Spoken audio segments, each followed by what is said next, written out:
stories turn songs into symphonies, events into memories, and lives into legends.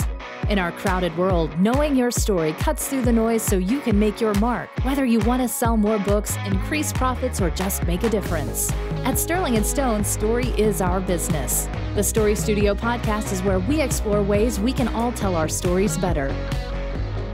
And now, with the Story Studio podcast number 2, here's Johnny, Sean, and Dave.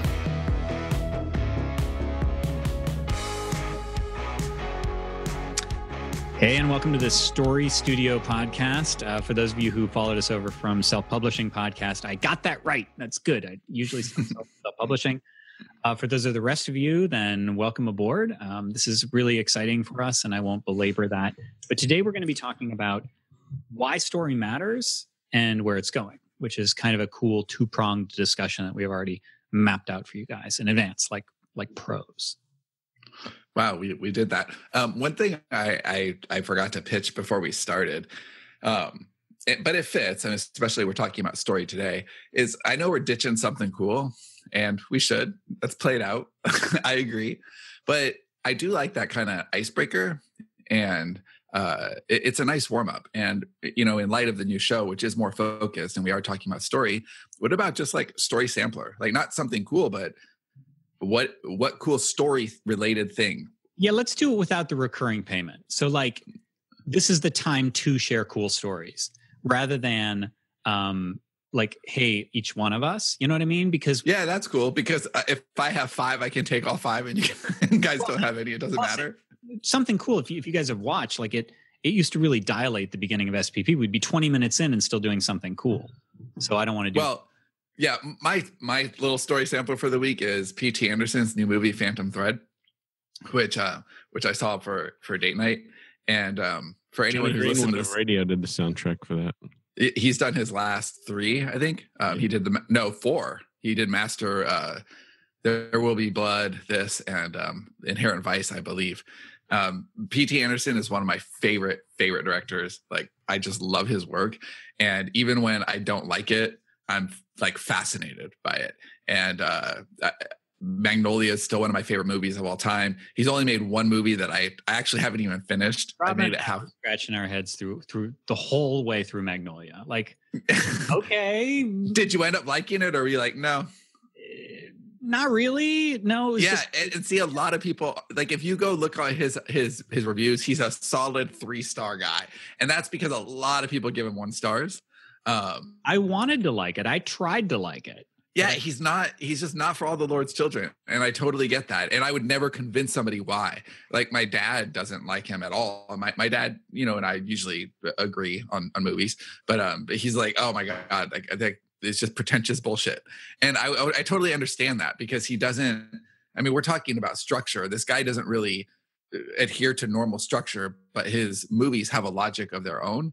And I have pretty much the same experience every time I go to one of his movies, which is I'm a little underwhelmed when I leave. And then it just kind of sinks into me. And then I need to watch it again. And then I watch it again. And then I watch it several times. And then I'm like, oh my God, that is just so good. They're literary as fuck. They are literary as fuck. Yes, they are. I really should give Inherent Vice another chance because, again, I made it halfway through. And I'm like, wow, I really hate this. And I didn't finish. This was the most classical thing that he's done. It's a gorgeous movie. It's Daniel Day-Lewis's retirement movie, and he's amazing as always in it. And it's about a kind of a dressmaker in the 50s in London. But as with anything P.T. Anderson, that's not what it's about at all. But if you are patient and you like his work, I think it stands up with anything he's done. It's really good. All right, well, let's talk about why story matters other than to pad P.T. Anderson's wallet. There are other reasons I've heard. Well, okay, I would actually, this is interesting because when I had a conversation with my dad earlier the week, and he was saying, I was telling him that I was hero parade during this time. He did not throw me a hero parade. But I did decide that I'm going to tell the hero parade story in the sequel to Write Our Dad, which I'm writing. And I know that it's going to hurt his feelings, but and this is relevant to this conversation. Hurt your feelings to counteract it in some way. Well, no, this is good. When we get to that part of the conversation, this is like, let's bring this up because it's really important to tell your own story for sure. But I was talking to him about going to see Phantom Thread, and he's like, "Wow, you're still like giving that guy your money." and we talked very specifically about how a guy like P.T. Anderson, and I don't know the numbers on this. I really am making all of this up. But I imagine he probably doesn't have that much money. It's not like his movies are like blockbusters at all. I bet you he scrapes it together each movie, and he's got like, I would tend to agree with that probable assessment. Right, where like a guy like Brett Ratner who made Rush Hour is like, takes shower in money, and it's different. And I think when you're deciding what your story is too, you have to decide what version of that story are you going to tell. Are you going to tell the one with the polished edges because it's more accessible, people can pick it up and put it in their pocket? Or are you going to tell the one that's a little more jagged? It's more fulfilling for you as a storyteller, but not necessarily as profitable. Well, I would say that this is a really good example of and not why story matters, because we'll get into that, but how story matters, let's say, because in this particular case, his method, his choice of the way to tell a story is resonating with you on a voice level that actually you're working to get through movies. So I should take your advice again. I know I'm going to be underwhelmed, but maybe if I right, like you're going in expecting to like it, and that loyalty is only won by him doing something that, quite honestly, had to be a total schism from what other people would do. Yeah, well, absolutely. He has one of my favorite writing quotes too, and this stuck with me. But I read it well before I was writing. This was around the Punch Drunk Love time, so I hadn't written anything, and nor did I want to. It wasn't even on my horizon. But it was an interview. I was reading it just because I'm fascinated by his art. And he said, yeah, you just got to keep writing. You got to keep writing and writing and writing and writing and writing and just write your way, tell your story. And eventually someone will listen to you and give you the money to make your vision. And if you look at, his first movie was called Hard 8. And it's like just under 2 hours.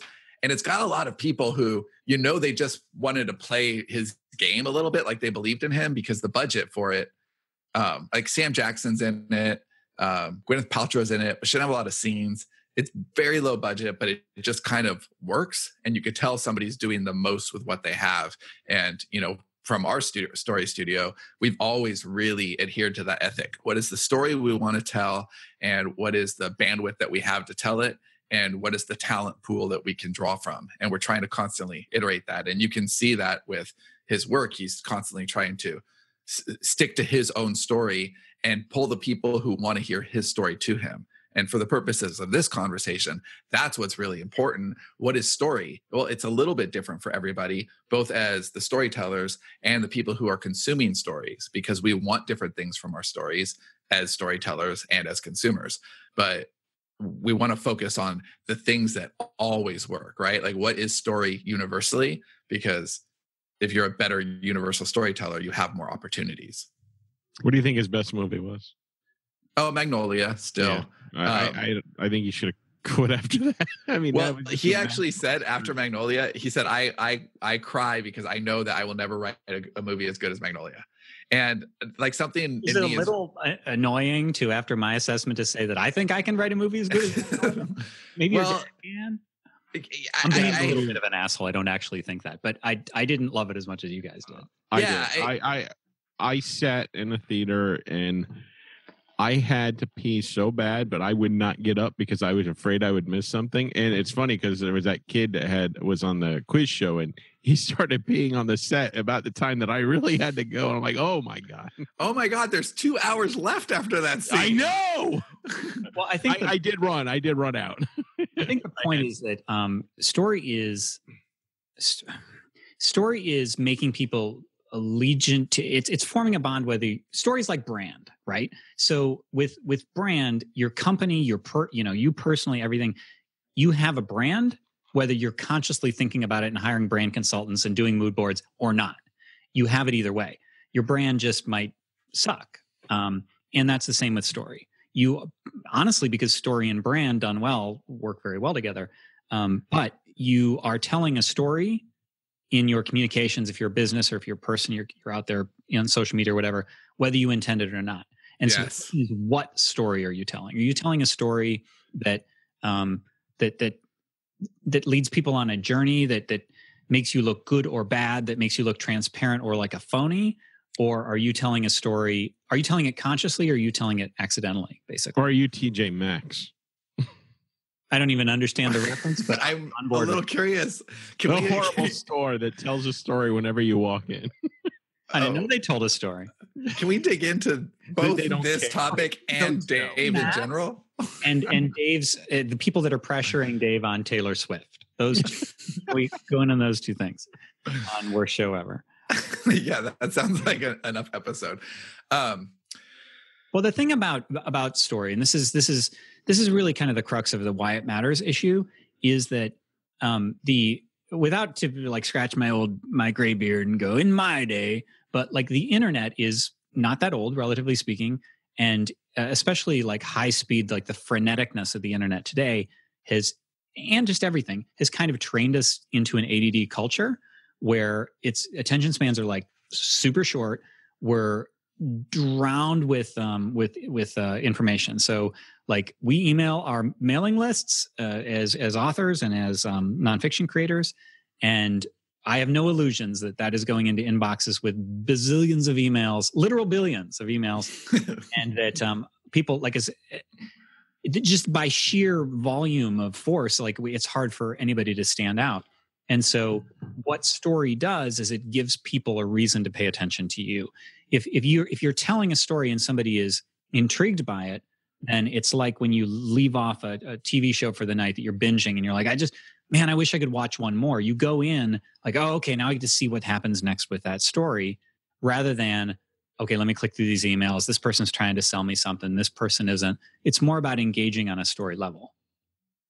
Well, because that's what makes us human. And so it's the difference between, telling something with emotion and telling the facts. So if you look at commercials that really resonate, a lot of times they do it with, something that's story based. So look at, here's a really simple example is those, they haven't run them in years, but the old Apple versus PC commercials, right? Where they've got the, how does Dave feel about those? No response on that? Okay. So they have, Justin Long, who is like he's the every guy. Like he just wants to use a computer. He just wants to have fun with it. He just wants to like take pictures and be social with his family and be a guy. The actor on the Apple commercials? I didn't know that. Yeah, he was with Drew Barrymore for a while. Like he's an actor. I didn't know this, man. Okay. He is P.T. Anderson to Sean. Yeah. He is not a P.T. Anderson. He's Justin Long. The other was in the guy? movie Valentine's Day. Anyway, and then you've got the other guy. I don't know his name, but he's been in a couple things too. Sorry, I don't know his name. He was a PC guy. Right, yeah. Because he's a PC. He's just not, he doesn't capture my interest. So those are both like stories. Those are the stories that the people tell themselves. Are you want to tell yourself the story that you're the cool guy and you have the cool computer. Thank you. The PC guy is John Hodgman. Thanks you, to Levi in the audience. Yeah. Levi. So now we know it's John Hodgman. Who's a well-known comedian. Well, or actor. So, well-known? I don't think so. I think Justin Long is more well-known. Everyone's well-known in some circles. Story. Yeah. So those are the stories that Apple wants their customer to tell themselves. They're basically saying, are you a boring person or are you an exciting person? And they're making it that black and white for their audience because it makes it very easy to plug in and say, oh, that's the story that I want to tell. So you like to spend a lot on something that works half as well, then you are our customer. Okay. But that's exactly the point. If they said that wouldn't work. They have to wrap it in story. Or if they didn't tell any story, that would be the story that people would tell about them. Right. Exactly. That's a really good point, Johnny. They're in control of their story. They're very intentional about it. And we all should be intentional about the story that we tell. And that means deciding what our story is, deciding, who needs to hear it, and then really articulating. Take the time to tell your story. If you whether you journal, I mean, if you do journal, then that's a really good thing to journal about. Tell your story over and over to yourself until you know it. And then, tell it to other people. What is Dave smirking about? I got to know what's in your head right now. I was waiting for one of you to make a joke about my journal. Oh, Yeah, I would. This is only episode 2. I would pay a lot of money to read your actual journal, Dave. Like a lot of money, like blood money. Diary. Fuck yeah, off. your I like it. Oh, Dave should have a line of journals called diaries, but they're spelled DIE, right? Anyway, well, so this, like, copywriting, right? So that's one of the most obvious places to tell a story. It's what businesses do. Any of us with email lists or writing copy essentially to sell stuff. If you have a course, you write a copy to sell it. If you have books, you write a copy to make it look interesting, or sales copy.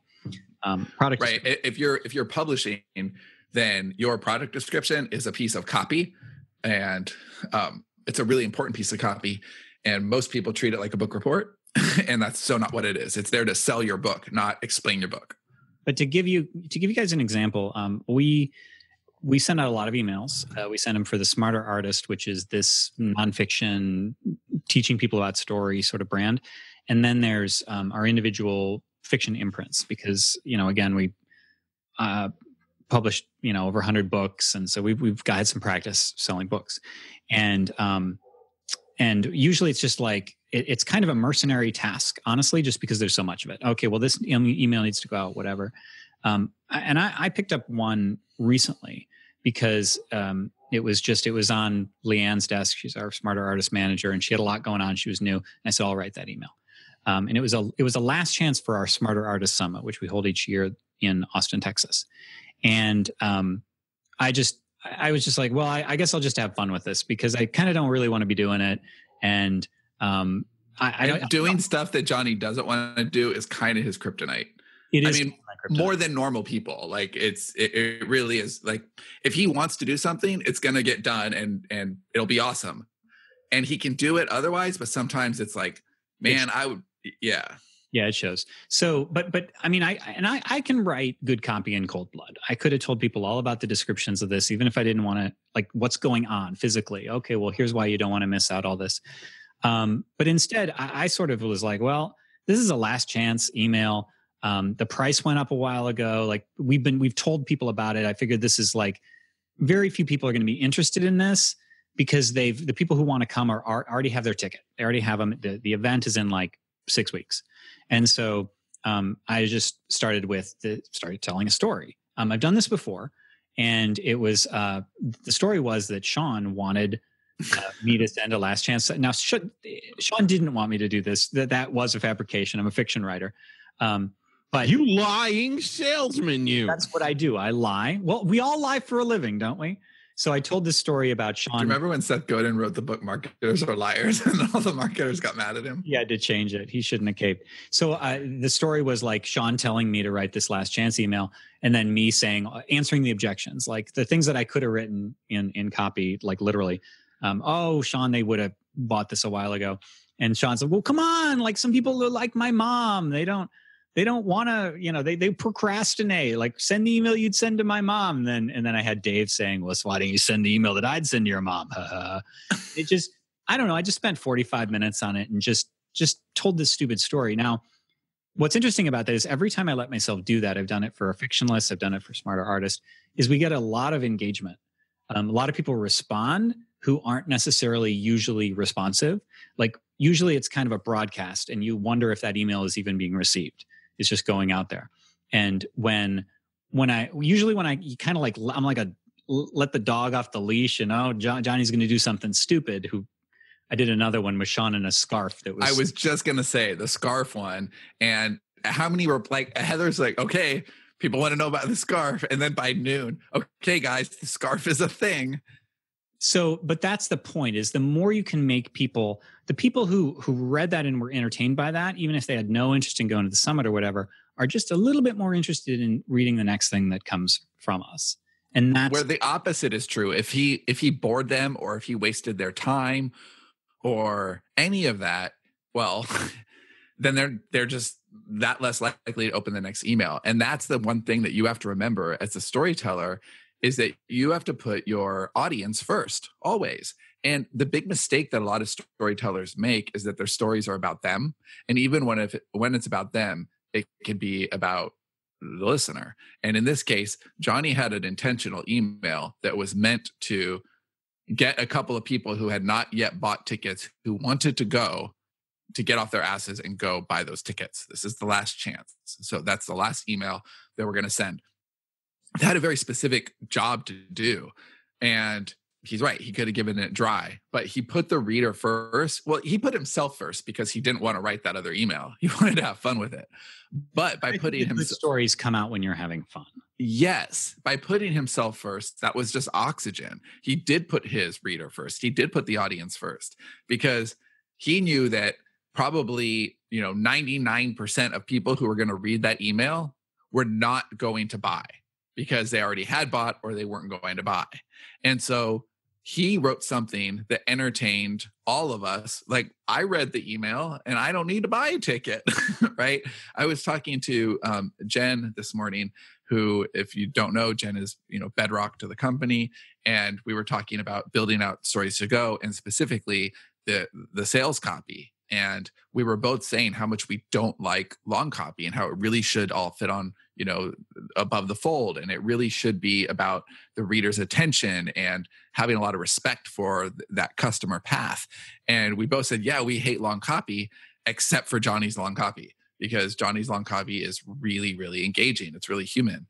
One of the people who's made the biggest difference in my life, Lori Taylor, she's a copywriter, and she writes long copy, like 25-page sales letters. They're just so long. And, she'll read them out loud because she's really pleased with herself. And they're all stories. Like okay, this is actually worth talking about for 1 second. So she made her money when she was just in her early 20s. And she went up against a copy. She wasn't an experienced copywriter. She was a journalism major, never written sales copy at all, and went up against a national competition with all the best copywriters in the world to win this really big, this big gig. And she won. And she literally went up against the best copywriters in the country and had never written copy and won the gig. And she won it because she tells a better story. Like, that's what it comes down to. She didn't know anything about conversion, but she knows a lot about story. She's a very natural storyteller. And that's a really good instance of knowing your story, knowing your audience, knowing how to direct it, and then winning the game. And the more you know yourself, the more you know your audience, the more you can come up with something truly unique that's a bridge between and authentic. Yeah. Because I think everybody's immune to sort of sales speak. And when people dare to, I'm going to put this in kind of quotes, but it's like it's a little unprofessional, honestly. Like some of the things that, my email was pretty unprofessional. By the way, it did, people did buy Summit tickets. Oh, it was totally unprofessional, but it that's was the point. Like, okay, yes. This must be being real with me because this isn't a pro thing to do. But it was professional in its way. It was, look, when you're communicating for our brand, yes, exactly. It was. And we're very consistent in that way. This is the people that we want to engage with us. And this is the audience that we want. We work, I think, rather tirelessly to bring the right people to us. And, it takes work to be this unprofessional. It actually does. It actually does. I see Dave's kidding, but it does. It would be easier to be a little more buttoned up. But for us, it's what Johnny said earlier too. He has to have fun. And that is one of the core principles of what we're doing. We're trying to build something bigger than ourselves. And that means that we have to have fun. We have to have fun doing it.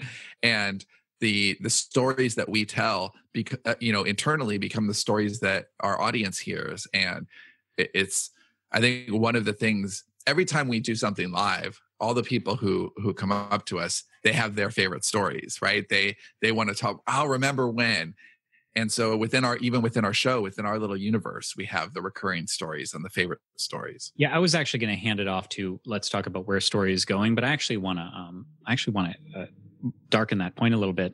Is when you say that the remember when is an excellent point of bonding and retention with the people who are already on board.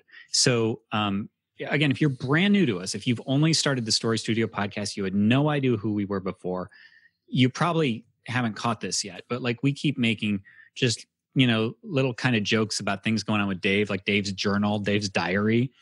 If you are a long-term listener of ours, you have your favorite stories about Dave being dark and morose and have, like the children are always in jeopardy in the books, and Dave carries a decoy wallet.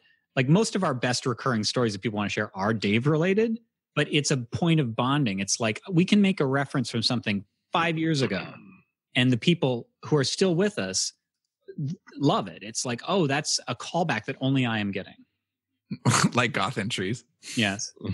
So let's talk about where Story's going. Who wants to lead on that? Where do we think it's going in the coming years? Well, I love this space. I think that it's never been a better time for storytelling, and it's, I mean, it's so big because it's affecting every single part of life. Like the way that we do business is definitely turning more story oriented. But the way we engage, if you look at just social media, the way people tell their personal stories now, right? That's what social media is. It's your personal story. I watch my daughter right now is, she's 16 years old, and I know her, I live with her. So I get to see who she is, and then I get to see the story that she's crafting for the world, right? And for my son too. My son is on social media, and he's crafting a very certain story, and it's intentional. We're all doing that. There's the Johnny, Sean, and Dave in the real world, and then there's the kind of the public story, right?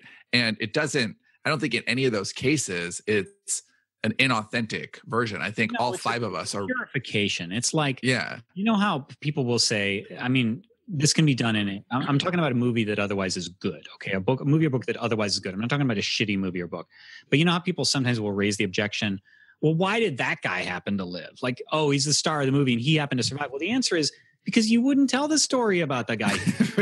Right. To tell the story about that. So that's what this is it's when you're telling a different story, it's not that you're necessarily being inauthentic. It's that you are choosing a slice of life to present because you can't, and it would be a waste of time to present everything. Yeah, but you should be as human. I'm sorry, Dave. Well, I was going to say you can't present everything because I think we're all so varied and different that it would be like a chaotic mess to go down every single rabbit hole in your lilife publicly. Right. You guys watch me make another cup of tea. Yeah. Well, I think you do want to curate, and especially if you're in a position like we are, where we're trying to synthesize a lot of what we're learning and doing so that we can teach it in very short bursts of time. Story is a great way to do that. Story is the best way to teach. It's metaphor, it's shorthand. And so like being able to tell stories and use them to teach, business is going to do that. But I think that we are curating our lives. I think that businesses are getting smarter about how to directly communicate with customers, and that is story branding is just becoming a bigger and bigger thing. But it goes beyond that too. It goes to where you look at there's a lot of chat where you're in chat right now and you're talking to actual AI messenger bots. Right? That's going to get more and more and more sophisticated. I know somebody right now who's building a 7, which could turn into an 8-figure business simply because they're like a really big authority on a very specific niche where people ask a lot of questions, and they're just compiling all like the most asked questions and putting story. My son. He asks a million questions. And they're putting story narrative behind it. So it's basically a bot. You could build this thing one time, but he needs storytellers to help take the information and thread it all together. So as we go forward, storytelling is actually going to be a career where it isn't now. Like you have to, okay, I'm a storyteller, but I do this for a living. And you may use elements of story in your job. But we do have it on our business cards. Right. Our business card actually does say storyteller. But I don't think a lot of companies right now are hiring storytellers compared to 10 years from now, a lot of companies will. Like, that is an actual profession. And it makes sense because when you're talking about sophisticated AI and story-based narrative, that's going to happen. Dave, talk about like the world of video games and what's going on there. Well, that's one of the areas where they're turning to movie writers and TV writers to make a better experience. And video games is very interesting because I think a lot of writers like video games, especially it's games that have a story to tell, and I'm partial to like open world games, and those present a completely different challenge for writers in that you have for like an open world story where basically your character, you have story, you have stuff that you have to do, the main storyline, then you have all these side quests which can go anywhere. I think the Witcher 3 might be the best example of story done well, which basically branches in a billion different directions. And I think that's one of the interesting challenges for writers in the video game space, that they kind of have to relearn storytelling, or just figure out a way to involve player agency, where the player can decide, well, I don't want to do the main quest. I want to do this other shit. I want to go off over here and see what's in this cave. And you want to make that interesting as well. And to balance all these different things, I think it's a very interesting skill. And they turn to, a lot of times they turn to, movie writers to do that because they have the experience of doing that. Which just makes perfect sense, right? And if you look at our own world and in publishing, we're still writing books just like they're all being printed. And we're not really taking advantage of the HTML nature of an ebook or what can be done there. And I think there's a lot of room for growth into what a reader journey can be. There's a lot of, obviously with mixed reality, and I don't think it's going to be virtual reality. It's going to be more mixed reality, but there's a lot of storytelling possibilities there, especially when you go you can tell the difference between VR, MR, and what's the third one? Augmented reality. So virtual reality is where, like, who remembers Lawnmower Man? Do you remember that? That was terrible. Yeah, right. The story was way better. But that's like nothing like the movie. Not even. No, and it was just Jeff Fahey is all like surrounded by terrible movies. Like Atari graphics. Like, it's the worst. But it's the idea that you put on a headset and there's going to be it's there are things there that aren't really there. And they had that in the 90s. They had the helmets, and now you go to the mall and they have pretty good virtual reality. But the problem with virtual reality is that no one is going to walk around wearing a helmet. Like, that's never going to catch on. But augmented reality or mixed reality, where it's like Pokemon Go, right? Pokemon Go came out and you could see Pokemon, you could go hunt them. That kind of thing is definitely happening, and we're not too far away from a world where you walk into like Barnes and Noble, say, and you're wearing your smart glasses and it shows you where all your favorite books are. It just leads you to there. And if you can add narrative into that, and if you can add story into that relationship, there's just exponential possibilities. And it's like it's said that podcasts are so powerful because you're talking in your listener's ear. It's an intimate space. But can you imagine if you're actually in their brain and you're telling stories? And there are going to be AI bots that are telling stories, and those stories are going to come from somewhere. Have you heard about This Is My Story? Have you heard about HBO Mosaic by Steven Soderbergh?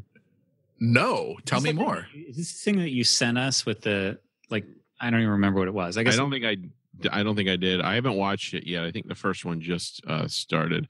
It's a 6-part TV series, but there's an iOS app where you can basically choose to follow different narratives. That's fantastic. Yeah, exactly. That's where story's going. Story is going to get more complicated, but that's good for us because we're storytellers.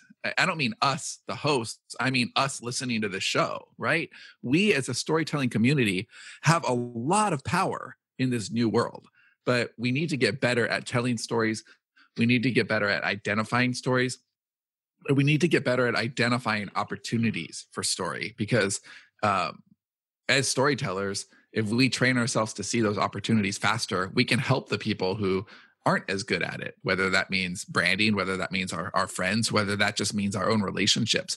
Because I know that my relationships at home, with my friends, with my wife, with my children, they're all really good. And I think a lot of that has to do with stories. Like, I'm really aware of the stories I tell myself. I'm really aware of the stories we tell as a family. And my kids tell me that they've heard all my stories and, oh my God, Dad, is this that thing? What? And I said, I haven't told that before. Yes, you've told that 6 times. You have any suggestions there? Dave, what was the thing that you, because now I'm trying to figure out what it was that you sent us a while ago, but it might've been the thing with the video games using movie directors. And I thought it had like multi-POV sorts of things. What was that? Do you remember?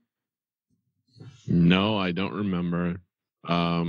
Before the show, we talked about, and you said something about video game companies hiring directors, and I didn't know if this was that same thing. No. One interesting thing, it kind of failed though. Xbox had a game called Quantum Break where they basically Sean, I think is Sizemore, the guy from not Sizemore, Sean, I forget his last name, from Fringe. He played a guy that basically through an accident found a way to stop time. So it's a shooter game, but it has a whole bunch of people from TV, like well-known actors in it, and they filmed actual TV episodes to go with the game. And like when the game stops, you can watch one of the shows. And it was a really ambitious, like hugely expensive thing. I think the reason it failed was because Xbox didn't have a huge player base when this game came out, because PS4 kind of kicked their ass in the very beginning. So a lot of people slept on this, and I think now it's starting to get a little more attention. But yeah, it was a slightly different way of storytelling for video games, trying to basically combine TV. And another game had done it as well. I think Defiance, maybe. I don't remember the name of it. How different do you think the landscape of film, television, and video games will be 5 years from now and then 10 years from now? Dave, first. How different the landscape will be? Yeah, like, do you think it'll be pretty much the same, or like things will just be totally different? There will be kinds of media that we have not ever heard of. I don't know if there'll be a kind of media that in that short of time. I think it'll be more portable. I think people will carry their experiences with them to other, like a tablet or whatever. I think the experience will not end with either the book or the movie that you are, or game that you are, taking in. It's going to expand. And I think a lot of people, a lot of companies, like when they have this thing that people really like, they want more investment, because a typical game is over in 10 hours. An open world game might be 100 hours, but they want the reader to still be in that world, to still be thinking of it. So they want to create other avenues to explore. And I think that for games that, like, you can really get geeky about, I think that's an awesome thing. I think some companies will misstep and they'll want to monetize the hell out of it and create all these things to try to get all the money, and that will kind of screw it up, but whatever. I'm a little flying cars on this sort of question. So you know how science fiction has been promising us flying cars. Yeah, of course. Service breakfast.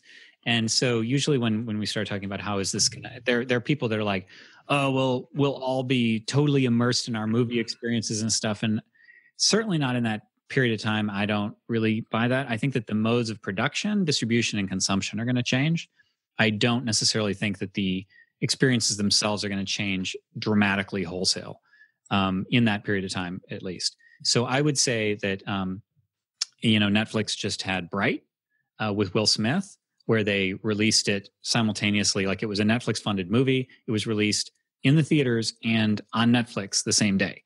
So that sort of thing of like Netflix, it's just right there. Like you can consume it.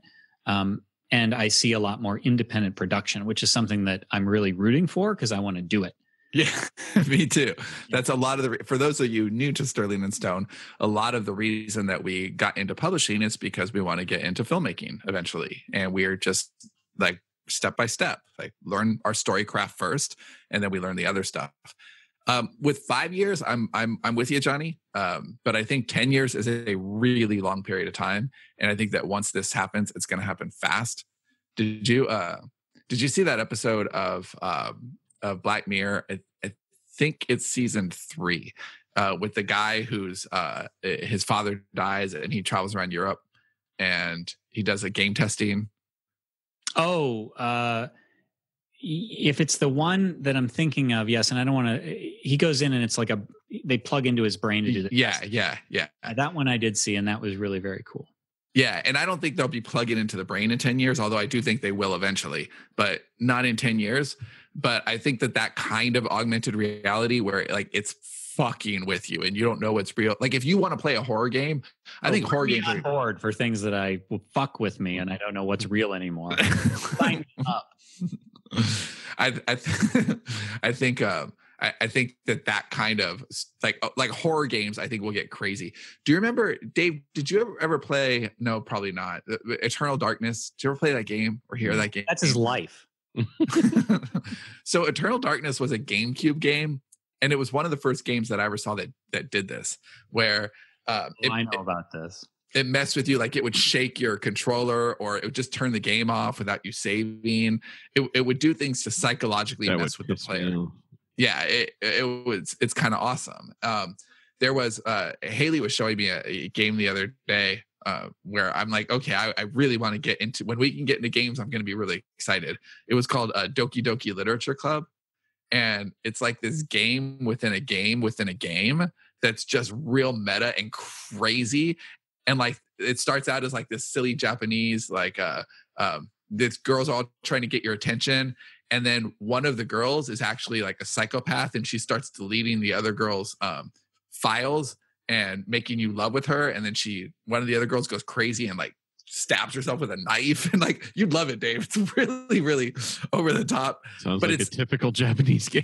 But it's psychologically violent and the narrative threads are all over the place. And that's interesting. It's a different kind of storytelling. So there's a video game called The Stanley Parable, which is out on PC. It's pretty interesting. You're basically the narrator. You wake up in a building, you don't know what's going on. You're like kind of looking around trying to figure out what the hell's going on. You got no memory or anything. And the narrator is talking about you the entire time. And it's done with a very wry sense of humor and like making fun of you, making fun of your choices. It's awesome. So, I mean, we could go on because that's how we roll, and there's a lot of future in front of us. But we'll stop there. And in the next episode of the Story Studio, we're going to talk about, begin talking about, because it may be a multi-layered topic, and I'm sure you'll hear it again and again. What we learned by publishing over 100 books and growing. Like probably another 100 this year, or I don't know, something like that. But we publish a lot of books, and we want to give you guys kind of what we've. I know the number will change, but do you want to know how many we have for this year? 100. 71. Okay. Way to underwhelm everybody with my guess. But that's just this year. That's a lot. So we've done like, what, 500 books? Well, it depends how you define a book. Depends on how you define books. But I think we've been saying 100 books for a while, and there's no way it's still 100 books. But anyway, that's what we're going to talk about in the next episode of the Story Studio. Thank you all for showing up. For those of you who stuck around from SPP, thank you for continuing with us. I hope you're enjoying us. Do we want to send comments or suggestions? I don't even know. Yeah, we need a page for that. Let's make sure that we have our shit together by episode 3, and we'll get that in place, and that would be awesome. And thanks for listening. We'll be back and excited next week. See you guys. Bye. Thanks for listening to this episode of the Story Studio podcast. Are you wondering what the ever-growing demand for superb storytelling skills means for your future? Check out our latest interview as Johnny and Sean dive deep into that question in Storytelling is the Future, How to Build on Your Self-Publishing Success. Download the interview from the info box or show notes in YouTube, or head over to sterlingandstone.net/future.